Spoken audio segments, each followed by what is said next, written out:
My sister-in-law, Chloe, is a literal fighting machine. Everyone in my family is timid and conflict-averse. We never dare to say no.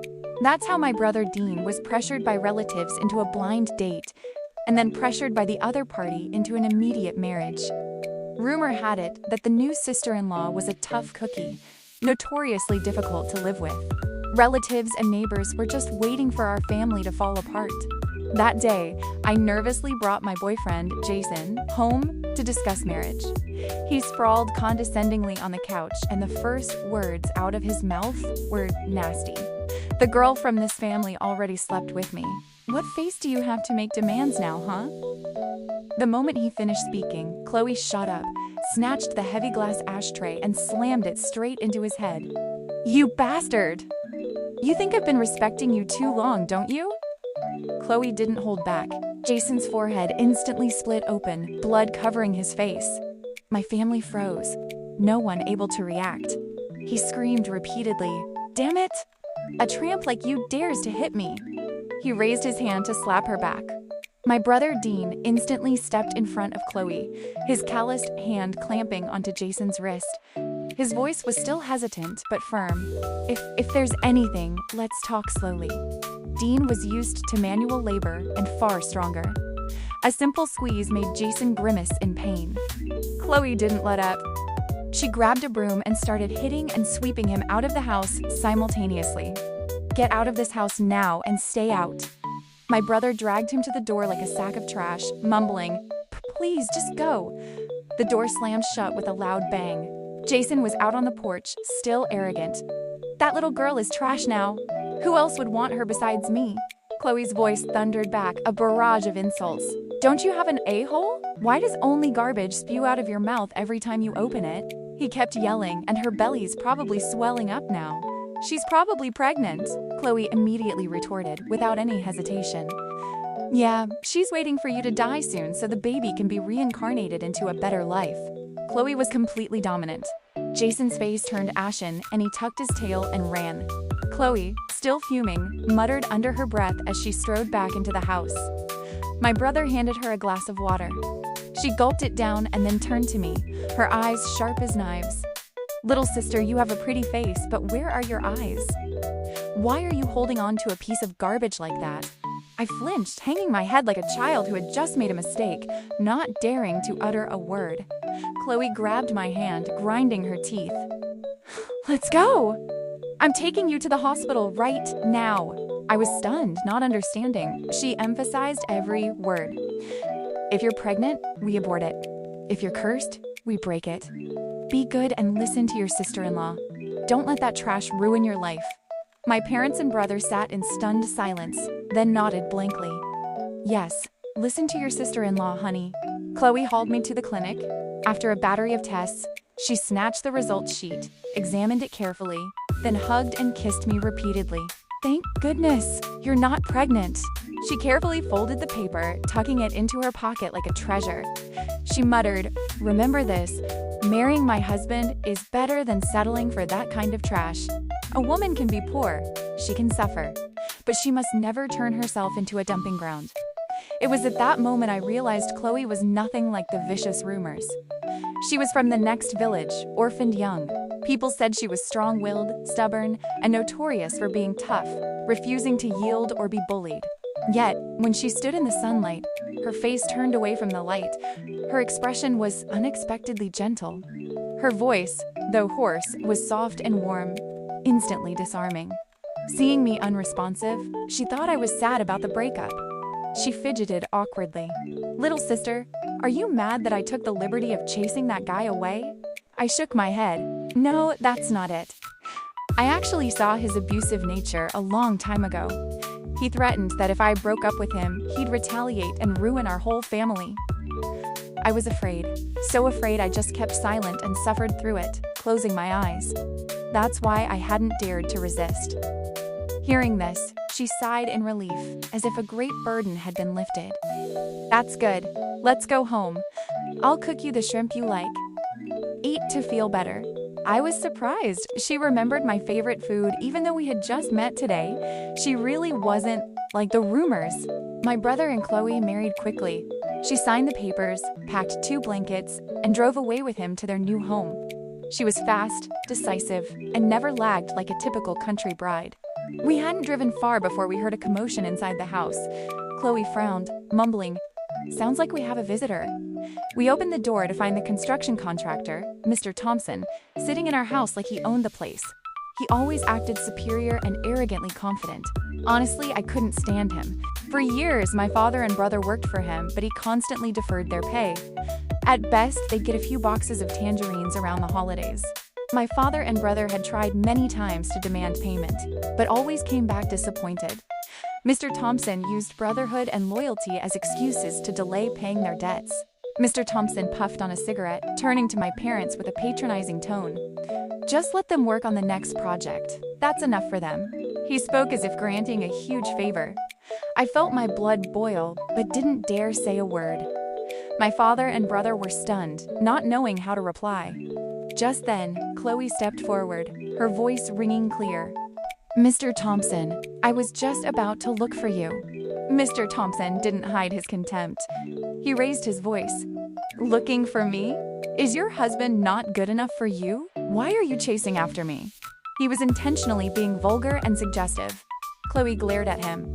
"Shut your rotten mouth right now. Don't use your dishonest tricks to shame others." Mr. Thompson's face darkened. Chloe got straight to the point. "The wages you owe my father and Dean this year are nearly $28,000. It's time to pay up." She thrust a stack of debt receipts in front of him. Mr. Thompson turned beet red, trying to argue.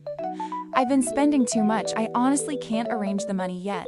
Chloe crumpled one receipt and slammed the entire stack onto the table. "Don't talk nonsense. You have 3 days to prepare the money. If you don't pay within 3 days, you know the consequences." Her voice was decisive, leaving no room for argument. Mr. Thompson turned to my mother, yelling, "Mrs. Miller, look at your daughter-in-law. How dare she speak so rudely to an elder?" My mother, normally timid, gripped her clothes tightly. She stammered, I listened to my daughter-in-law."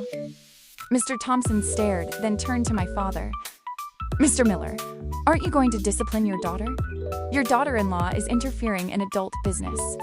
My father trembled and bowed his head, but then he suddenly took a deep breath. I also listened to my daughter-in-law." Mr. Thompson was speechless. He was used to the spineless, easily bullied people in this house, which was why he was so arrogant. Now he faced a completely different, strangely united family. They were suddenly standing firmly with Chloe. My brother didn't hesitate. I listened to my wife too. I was the most direct of all. Our whole family listens to our sister-in-law. Mr. Thompson was stiff, unable to utter a single defense for the first time. Chloe swiftly picked up the stack of receipts. "Here, white paper, black ink. You owe us the money. Pay up. Don't think I'm easy to bully." Sweat beaded on Mr. Thompson's face. His arrogance vanished, replaced by pleading. "We're really short on cash lately, truly." Chloe slammed the papers down again, her voice like steel. "Stop the rambling. I'm giving you 3 days. You don't pay up, don't blame me for what happens next." Her voice was icy cold. She didn't need empty threats, just clear action. For the first time in his life, Mr. Thompson was scolded without daring to talk back. He choked and shuffled away. My brother pulled out a chair for Chloe. He leaned in and whispered, "He definitely won't pay." Chloe sat down, her eyebrows raised nonchalantly. "I know." Just as she predicted, 3 days passed with no activity in the bank account. My brother, following Chloe's instructions, sat vigilantly by the bank app all day. "Is the money in?" she asked. Not yet," he stammered. Chloe nodded, as if she had expected this. "Good, then get ready. The whole family is going to collect Mr. Thompson's debt." My parents, brother, and I quickly changed clothes. Chloe stood with her arms crossed, inspecting the 4 of us like a troop review. "Mom and Dad, wear those old beat-up clothes you haven't thrown away yet. The shabbier, the better." My parents were confused but followed orders. "Okay, all right." After getting ready, the whole group marched off courageously, like going into battle. Along the way, my parents timidly asked, "Chloe, what are we going to do?" Chloe smirked. "It's simple. Mom and Dad, you don't need to say much. Just get there, open your eyes wide, and collapse on the ground to put on a show. Little sister, You cry as loudly as possible. Dean, you stand in front of your sister. I was completely bewildered. Sister-in-law, what if I can't cry? Without hesitation, Chloe stopped at a market stall and bought an onion. She peeled it and shoved it straight in my face. Inhaled deeply. Tears streamed down my face. Chloe calmly put the onion back in her canvas bag. Don't worry, it won't go to waste. I'll stir-fry it with meat tonight. When we arrived, before we could even gather our thoughts, Chloe charged to Mr. Thompson's front door and screamed like thunder. You heartless contractor!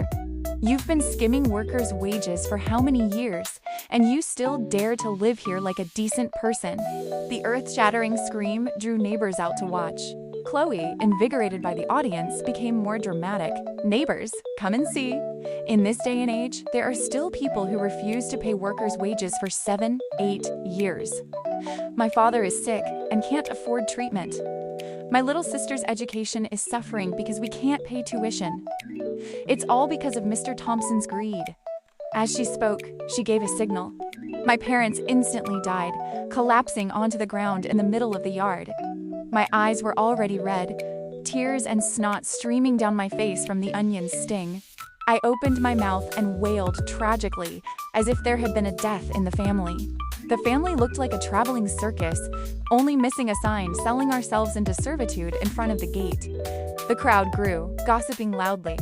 Even the village's information officer came running to see what was happening. Chloe, seizing the moment, went deeper into character. She cursed relentlessly and even tried to kick down the door.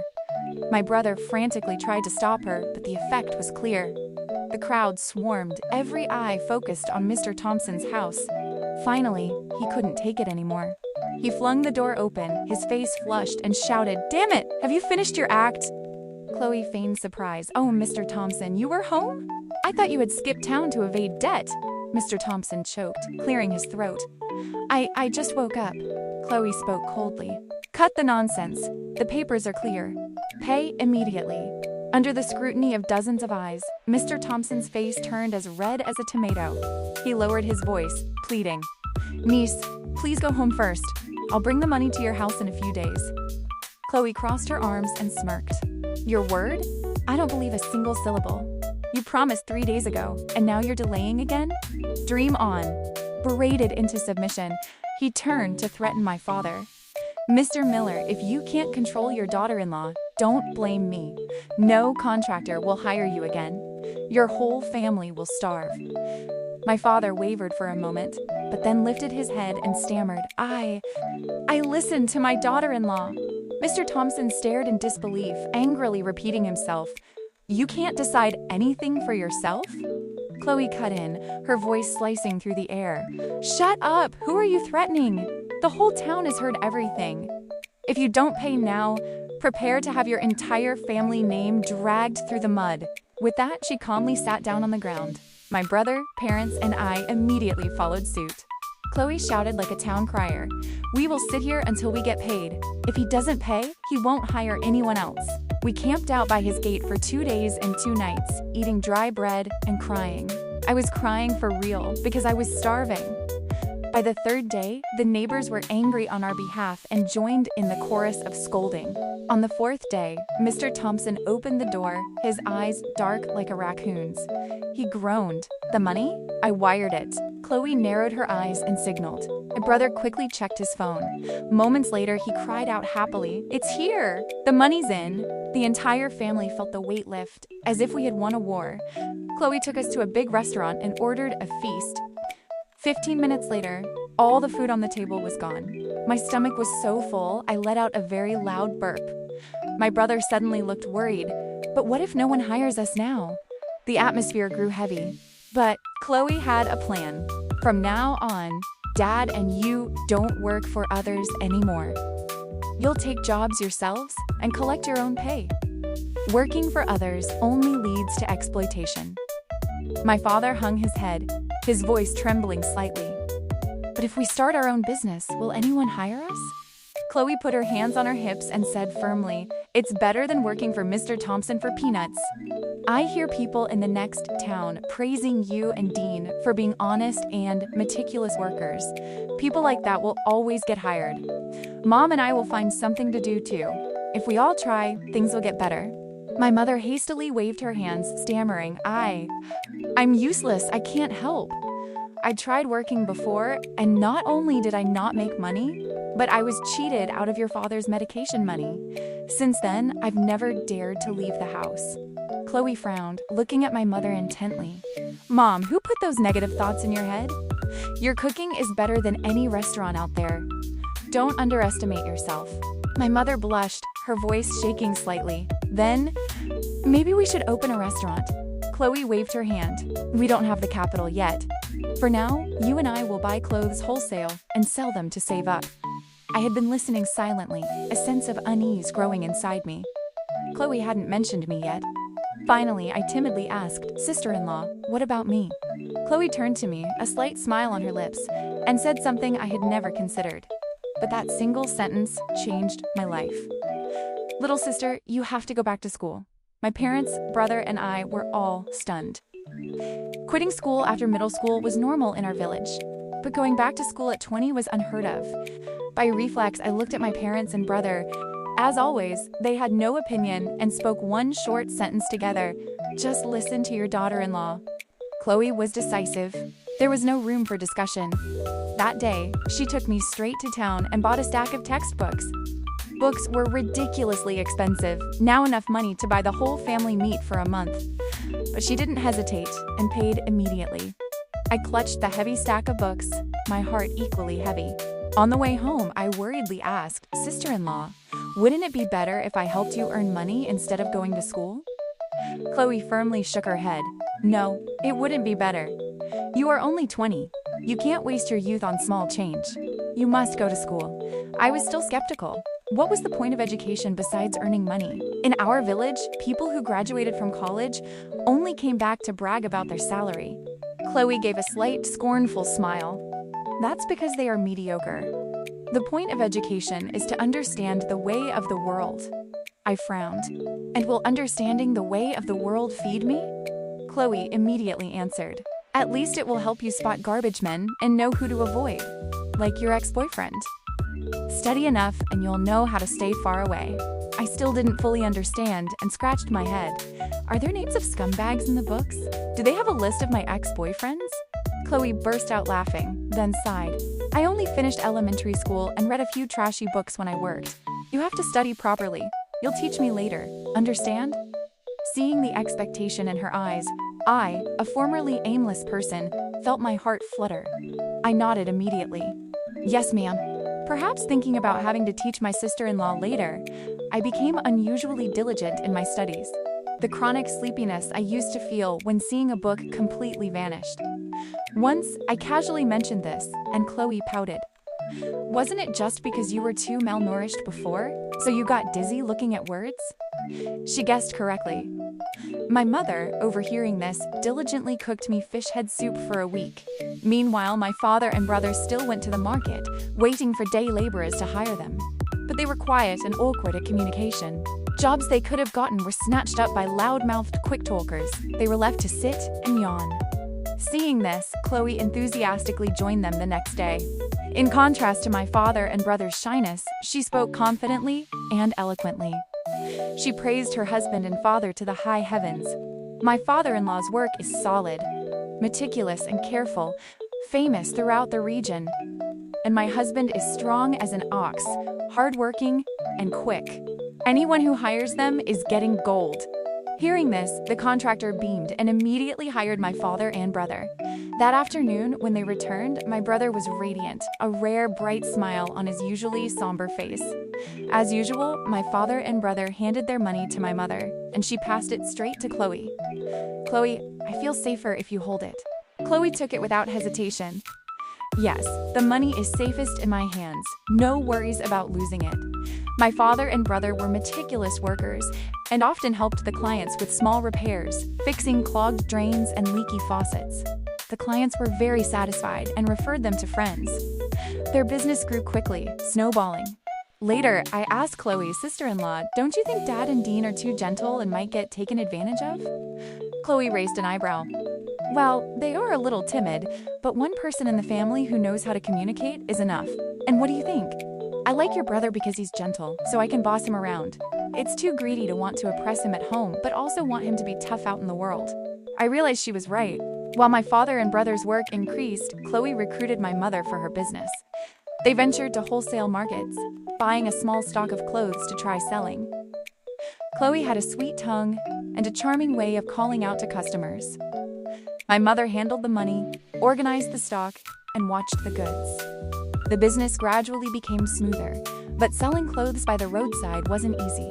Once, the municipal enforcement team unexpectedly swooped in. They couldn't run in time, and all their goods were confiscated. That was the first time I saw Chloe slump onto a chair looking dejected. My brother awkwardly copied the men in town, buying a huge bouquet of roses to console her. She scolded him fiercely. "Idiot! Where did you get the money to waste like this?" She scolded, but her eyes shone with emotion, as if comforted by the gesture. After that setback, Chloe resolved to search the entire town for a small storefront to rent. Once they had the shop, business became much more stable. She always saved the prettiest clothes for me. "Little sister, come try this on. You look like a beauty queen in it. If anyone dares to tease you, I'll slap their face raw." My wardrobe quickly filled up. Chloe even spent money on a closet twice the size. The day the new closet was installed was the day I received my acceptance letter for the intermediate vocational college exam. Chloe held the paper, jumping for joy as if she had been the one who passed. Seeing her so happy, I felt immense relief. 2 years of hard work had finally paid off. I remembered her words at the restaurant. "Our family's life will surely get better." It was true. Now every day we lived with faith and hope. I thought this luck would last forever. Things began to change when I moved into the dorm. The difficulties started creeping back in. Chloe wanted me to pursue a proper university degree. So I chose the path of continuous education vocational, college, then university. Thinking of Chloe's hopeful eyes, I dared not slack off.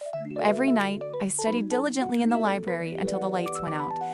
I thought as long as I worked hard and avoided trouble, everything would be fine. But the vocational college environment bred lazy students who saw school as a formality. Anyone who was different quickly became a target for bullying. The first sign was the soaking wet blanket on my dorm bed. I returned to my room exhausted that evening, wanting only to lie down. But as I sat, a chilling dampness spread. I touched the bed, my hand covered in water. The room was dark, but the faint light of a phone behind someone's curtains showed no one was asleep. They were secretly watching my reaction. When I stood up, the room filled with malicious giggles. My mind went completely blank. This wasn't a new trick. In middle school, I had been yanked by the hair and insulted as a slut. It all started with this kind of half-joke, half-serious bullying. Did I have to go through that hell again? No, I couldn't endure it anymore. Trembling, I grabbed my phone, ran to the stairwell, and called Chloe, sobbing. Hearing my choked voice, she paused for a few seconds, then immediately spoke louder. I choked out, "Sister-in-law, I quit, I want to go home." The person who usually demanded I study hard didn't scold me this time. She only said, decisively, "Fine, if you're not studying, come home. Where are you right now?" Less than an hour later, my brother and sister-in-law arrived on a scooter. Chloe hugged me, wiping my tears and grinding her teeth. "We're going home first. I'll handle everything." That night, she tucked me in, speaking softly. "Go to sleep. You're not alone." "I'm here," I choked out. "Sister-in-law, I'm 22, but I'm still like a child, relying on you for everything. I'm truly useless." Chloe gave me a side eye. "Be quiet. You're not useless. It's just that no one taught you how to face your emotions before. Now, I'm here." Her voice was full of determination. "Tell me everything. Trust me, I'll get you justice." For the first time, I poured out my whole heart. When she finished listening, her face became solemn. She looked directly at me and asked, "Do you still want to continue studying?" I bit my lip and nodded vigorously. Chloe smirked. "All right, then tomorrow they'll regret crossing me." The next day, Chloe brought a group of tough-looking young men with her. She brazenly escorted me back to the dorm. The blanket on my bed was still soaking wet, just as it was the night before. Chloe stood in front of the social brothers she had called for backup, and the first words out of her mouth shattered the tense atmosphere. Which dumb dog was bored enough to pee on my little sister's bed? Step forward and I'll teach you how to be human. My roommates immediately flinched, quickly closing their laptops and turning off their games. Their former arrogance vanished, replaced by terrified glances at each other, like chickens whose heads were about to be chopped off. After all, they were only teenagers. Dorm room queen bee antics were child's play. Facing someone who dared to go all the way, they immediately looked terrified. Chloe slowly walked up to the girl who acted as the room leader and suddenly sneered. "Hey, aren't you and my sister good friends? Come over here and be a good friend now. Clean up her bed." The room leader trembled, forcing a nervous smile. She stammered, "Yes, of course. I'll clean it right away." She signaled the others to follow. The people who pretended to be uninvolved earlier immediately swarmed over, quickly replacing my wet blanket with a new one. They rushed to take the old blanket to the rooftop to dry. They acted so frantically as if they were afraid of being scolded. I stood there, dazed. I couldn't believe this was the same room that was usually noisy and contemptuous of me. Chloe turned back, smirking. "Little sister, remember this. To manage these little thugs, you have to use the thug's language. But the difference is, we play fair, and we curse to hurt. Got it?" She stepped forward, patted my shoulder, and commanded, "You must not be afraid. As long as you're not afraid, you will always find a way out for yourself." After that incident, I only hovered around 3 places: class, the dorm, and the library. No one dared to pick a fight with me again. I focused on studying, but the pressure of exams made me suffer terribly. My face broke out in acne, my hair fell out in clumps, and I couldn't sleep at night. Chloe brought me meals every day. Seeing how pale and thin I was, she frowned worriedly. "Why are you suffering like this?" I gave a half-joking, half-serious laugh. "Sister-in-law, what am I studying all these functions for? Later, when I buy vegetables, I'll have to ask the seller for a bunch of square root vegetables, right?" Chloe didn't smile. She looked straight at me, her voice slow and firm. "Listen carefully, little sister. You won't just be circling around this tiny village market later." That statement pierced my heart like a knife, pulling me out of my emotional crisis. That one sentence helped me overcome the darkest period of my life. That year, I successfully passed the transfer exam, getting accepted into a Project 211 university in Beijing. That summer, Chloe boasted to everyone she met, her whole face radiant with joy. "Chloe, have you eaten?" a neighbor asked. Chloe smiled widely.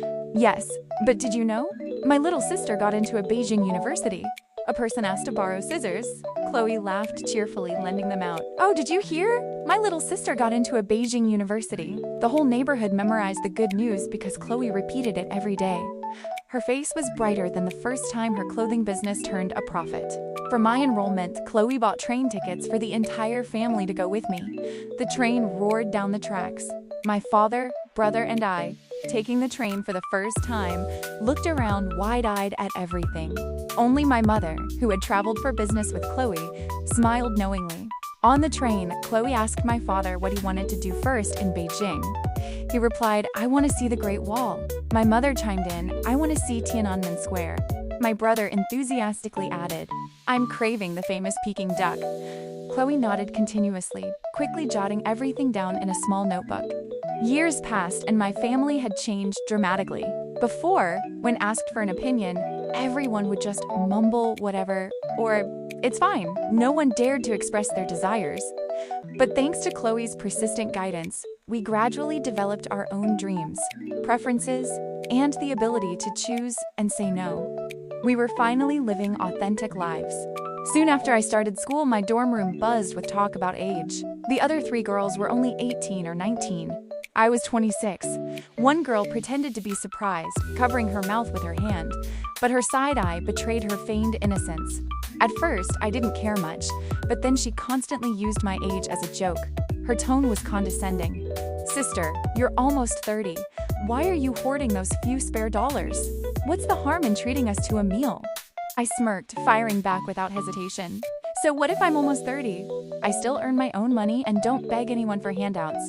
You're 20 and all you do is leech off others. Do you plan to depend on people your whole life?" The entire room fell silent. The girl's face turned red, and she was speechless. I took the opportunity to deliver a final, decisive blow. And let me tell you, getting here first doesn't mean you'll die first. You better watch your mouth and your health. If you die before me, I won't bother visiting your grave. She was so angry her face turned purple and her eyes rolled back. I felt a satisfaction I had never known. It turned out calling out a jerk was exhilarating. In that moment, I saw Chloe's reflection in myself, and a sense of pride swelled in my chest. As final exams approached, a call from my father shattered the calm. His voice was frantic. "Daughter, come home right now." I jumped. "What is it, Dad? Your brother is cheating. And that girl is pregnant now? She's lying on our couch making a scene." Hearing this, I bought a bus ticket and rushed home that very night. The house was suffocating and tense. My brother was away on a business trip and wouldn't be back for 3 days. Chloe sat silently, her face revealing no emotion. The heavily pregnant girlfriend was standing arrogantly by the entrance, acting like she was already the lady of the house. My parents were huddled together, whispering helplessly. I tiptoed closer to listen. My father said, "It's come to this. We probably have to get divorced." My mother agreed. "Yes, we'll have to kick him out." My father sighed deeply. "Yes, I suppose so." Hearing this, I trembled with rage. I shouted, "Who are you planning to kick out, Mom and Dad? Why are you thinking of kicking out Chloe?" My parents jumped. Chloe slightly looked up, still silent. The pregnant mistress looked even more triumphant, grinning complacently. I couldn't help but yell. "If anyone needs to leave, it's our brother. He caused this mess. He should take responsibility." Chloe did nothing wrong. My parents stared for a moment, then nodded vigorously. "Right. We were talking about kicking your brother out of the house." This time, not only was I speechless, but Chloe was stunned, and the mistress froze. Just then, the door burst open. My brother rushed in, covered in dust, clutching a huge bouquet of roses. He froze too. I was the fastest to react. I lunged at him, punching him repeatedly. I yelled as I hit him, "You scumbag! I'm getting back at you for my sister-in-law." My brother quickly hugged the bouquet and dodged awkwardly. "Little sister, stop hitting. Let me explain." My parents cheered me on. "Hit harder, daughter. Knock some sense into him. A rotten man like this deserves to be hit more." Chloe finally stood up, speaking calmly. "Dean, pack your things. We're divorcing." My brother's eyes were red. He looked at the pregnant girl and then begged, "Wife, I honestly didn't do it." The mistress frowned suspiciously. "Wait, your name is Dean too?" My brother exploded, shouting, "Yes, but it's not me. It's my good-for-nothing colleague. He used my name to cover up his affair. He's the father of your baby." The house fell silent for a moment. My brother tremblingly explained the whole story. His married colleague used his name as a cover. When the truth came out, he confessed, which is why the mistress was crying and yelling, showing up at our house. The pregnant girl's face turned ashen. She spun around and left, presumably to find the real father. My brother, still panting, held the bouquet out to Chloe, trying to make amends. "My darling wife, it was all a misunderstanding. Please don't be mad at me anymore." Chloe brushed the dust off his face, giving him a side eye. "Look at your face, hopeless idiot." She accepted the roses, then pulled a piece of paper from her pocket and handed it to him. He took it, confused. "What's this paper? Why is it all black?" I glanced at it, gasping in surprise. "Is that an ultrasound scan?" Chloe nodded affectionately. "That black dot is your child, Dean." My parents and brother were overjoyed, jumping for joy, their smiles uncontrollable. The house became noisy and cheerful. I was the only one standing still, a sudden vague worry rising in my heart. Because right after that, I noticed the way my mother looked at Chloe had changed. Over a single strawberry, my mother frowned uncomfortably. I flinched. Could it be that my mother and sister-in-law couldn't escape the cycle of mother-in-law, daughter-in-law drama after all?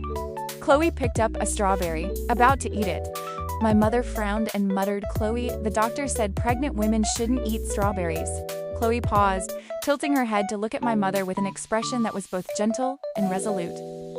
She quickly tapped her phone a few times, and immediately, my mother's phone chimed with a message. My mother opened it and saw a video. Experts recommend fruits good for pregnancy, including strawberries and kiwi. My mother put on her reading glasses, diligently taking notes in a small book, looking focused like a student. After Chloe finished the strawberry, my mother quickly asked, "Chloe, do you have enough strawberries? I'll go buy more for you." It was then I realized that my mother was not the stereotype of a difficult mother-in-law. Listening to Chloe's agonizing moans, my whole family was restless outside the delivery room. My brother, Dean, was so anxious his face was pale. My parents, who were famously patient and could sit for hours without complaint, kept pacing and couldn't sit still for a minute. When the doctor emerged holding a clipboard, my father's legs buckled. He stammered tremblingly, "Save the girl first. Doctor, please, you must save my daughter first." The doctor looked both amused and sympathetic. "Sir, this is just the consent form to switch from natural birth to a C-section. The mother is exhausted and can no longer push." My brother quickly snatched the paper, his hands shaking so much that the words were blurry and indecipherable. Finally, at 2:30 a.m., I heard the joyful news. Mother and baby were healthy. Chloe was wheeled out, hooked up to an IV, looking weak and hazy. The woman who was once as fierce as a tigress was now as fragile as paper. My heart sank. My parents rushed home to prepare congee. My brother and I stayed behind to look after Chloe and the newborn. After being discharged, Chloe was taken to a postpartum recovery suite that my mother had secretly prepared in advance. My mother supported her, walking gently, and said affectionately, "This room is breezy and sunny. Very good for sunbathing to help the baby recover from jaundice." At first, Chloe tried to decline, but for the first time, my mother spoke sternly. "You must stay here for the full month. No arguing. Don't repeat my mistake or you'll suffer from chronic headaches." Years ago, after my brother was born, my paternal grandparents passed away early. My father was clumsy. All he knew was how to cook and do laundry, but he didn't know how to protect my mother from the cold wind. In the oppressive heat of summer, she caught a chill in her head, and the chronic illness has plagued her ever since. My mother absolutely refused to let that happen again. She moved into the recovery suite with Chloe, caring for her granddaughter while also doting on her daughter-in-law. One night, Chloe suddenly burst into tears, sobbing uncontrollably. My mother panicked, ready to call for help, but Chloe held her hand back. My mother worriedly asked, "Chloe, what's wrong? Are you in pain?" Chloe wiped her tears, smiling softly. "It's nothing, Mom. I just feel so incredibly lucky." From an orphaned child who was used to being strong on her own, now I'm being cared for by my mother-in-law. Every meal, every rest. I've become important to the whole family. But Chloe wasn't the only lucky one. The year I graduated, I was selected as an outstanding student and took the stage to receive the award. That day, the sky was clear and the sun was dazzling. My father, my mother, my brother holding his little baby, and Chloe stood nearby. All five of them looked toward me, their eyes shining with pride.